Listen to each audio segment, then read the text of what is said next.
Chapter 10. Oliver becomes better acquainted with the characters of his new associates and purchases experience at a high price, being a short but very important chapter in this history. For many days Oliver remained in the Jew's room, picking the marks out of the pocket handkerchief, of which a great number were brought home, and sometimes taking part in the game already described, which the two boys and the Jew played regularly every morning. At length he began to languish for fresh air, took many occasions of earnestly entreating the old gentleman to allow him to go out to work with his two companions. Oliver was rendered the more anxious to be actively employed by what he had seen of the stern morality of the old gentleman's character. Whenever the Dodger or Charley Bates came home at night empty-handed, he would expatiate with great vehemence on the misery of idle and lazy habits, and would enforce upon them the necessity of an active life by sending them supperless to bed. On one occasion, indeed, he even went so far as to knock them both down a flight of stairs, but this was carrying out his virtuous precepts to an unusual extent. At length one morning Oliver obtained permission he had so eagerly sought. There had been no handkerchiefs to work upon for 2 or 3 days, and the dinners had been rather meagre. Perhaps these were the reasons for the old gentleman's giving his assent, but whether they were or no, he told Oliver he might go, and placed him under the joint guardianship of Charley Bates and his friend the Dodger. The 3 boys sallied out, the Dodger with his coat sleeves tucked up and his hat cocked as usual, Master Bates sauntering alongside with his hands in his pockets, and Oliver between them, wondering where they were going and what branch of manufacture he would be instructed in first. The pace at which they went was such a very lazy, ill-looking saunter that Oliver soon began to think his companions were going to deceive the old gentleman by not going to work at all. The Dodger had a vicious propensity to pulling the caps off the heads of small boys and tossing them down areas, while Charley Bates exhibited some very loose notions concerning the rights of property by pilfering divers apples and onions from the stalls at the kennel sides, and thrusting them into his pockets, which were so surprisingly capacious that they seemed to undermine his whole suit of clothes in every direction.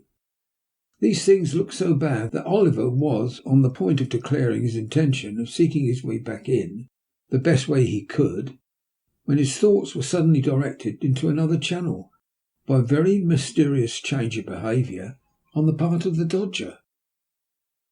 They were just emerging from a narrow court, not far from the open square in Clerkenwell, which is yet called, by some strange perversion of terms, the Green, when the Dodger made a sudden stop, and laying his finger on his lip, drew his companions back again, and with the greatest of caution and circumspection. "What's the matter?" demanded Oliver. "Hush," replied the Dodger. "Do you see that old cove over at the bookstall?" "The old gentleman over the way," said Oliver. "Yes, I see him." "He'll do," said the Dodger. "A prime plant," observed Master Charley Bates. Oliver looked from one to the other with the greatest surprise, but he was not permitted to make any inquiries, for the 2 boys walked stealthily across the road and slunk close behind the old gentleman towards whom his attention had been directed. Oliver walked a few paces after them, and not knowing whither to advance or retire, stood looking on in silent amazement. The old gentleman was a very respectable-looking personage, with a powdered head and gold spectacles. He was dressed in a bottle-green coat with a black velvet collar, wore white trousers, and carried a smart bamboo cane under his arm. He had taken up a book from the stall, and there he stood, reading away as hard as if he were in his elbow chair in his own study.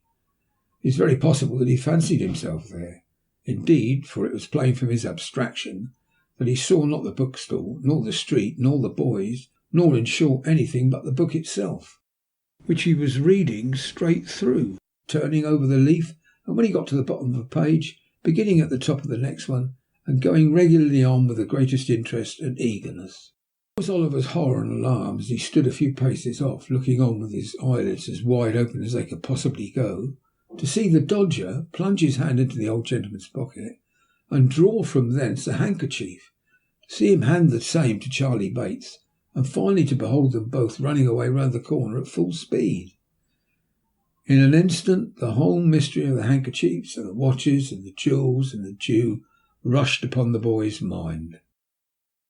He stood for a moment with the blood so tingling through his veins from terror that he felt as if he were in a burning fire. Then, confused and frightened, he took to his heels and, not knowing what he did, made off as fast as he could lay his feet to the ground.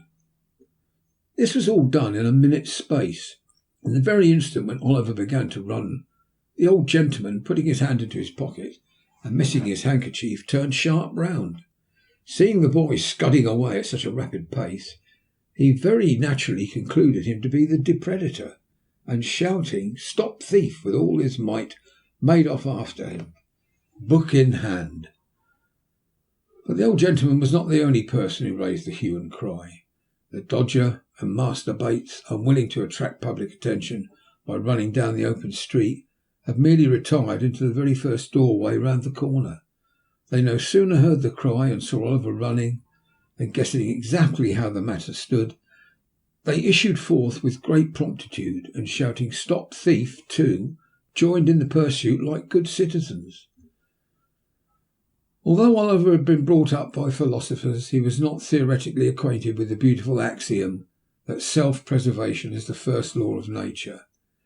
If he had been, perhaps he would have been prepared for this. Not being prepared, however, it alarmed him the more, so away he went like the wind, with the old gentleman and the two boys roaring and shouting behind him. Stop thief! Stop thief! There is a magic in the sound. Tradesman leaves his counter, the carman his wagon, the butcher throws down his tray, the baker his basket, the milkman his pail, the errand boy his parcels, the schoolboy his marbles, the paver his pickaxe, the child his battledore. Away they run, pell-mell, helter-skelter, slapdash, tearing, yelling, screaming, knocking down the passengers as they turn the corners, rousing up the dogs and astonishing the fowls, and street squares and courts re-echo with the sound. Stop thief! Stop thief! The cry is taken up by 100 voices, and the crowd accumulate at every turning. Away they fly, splashing through the mud and rattling along the pavements. Up go the windows, outrun the people, onward bear the mob. A whole audience desert Punch in the very thickest of the plot, and joining the rushing throng, swell the shout and lead fresh vigour to the cry, "Stop thief! Stop thief!" Stop thief! Stop thief! There is a passion for hunting something deeply implanted in the human breast. One wretched, breathless child, panting with exhaustion, terror in his looks, agony in his eyes, large drops of perspiration streaming down his face, strains every nerve to make a head upon his pursuers. And as they follow on his track and gain upon him every instant, they hail his decreasing strength with joy. Stop thief! Aye, stop him for God's sake, were it only in mercy. Stopped at last, a clever blow. He is down upon the pavement, and the crowd eagerly gather round him, each newcomer jostling and struggling with the others to catch a glimpse. Stand aside, give him a little air. Nonsense, he don't deserve it. Where's the gentleman? Here he is, coming down the street. Make room there for the gentleman. Is this the boy, sir? Yes. Oliver lay covered with mud and dust and bleeding from the mouth, looking wildly round upon the heap of faces that surrounded him. When the old gentleman was viciously dragged and pushed into the circle by the foremost of the pursuers. Yes, said the gentleman, I'm afraid it is the boy. Poor fellow, said the gentleman, has he hurt himself? I did that, sir, said a great lubberly fellow, stepping forward, and preciously I cut my knuckle against his mouth and stopped him, sir.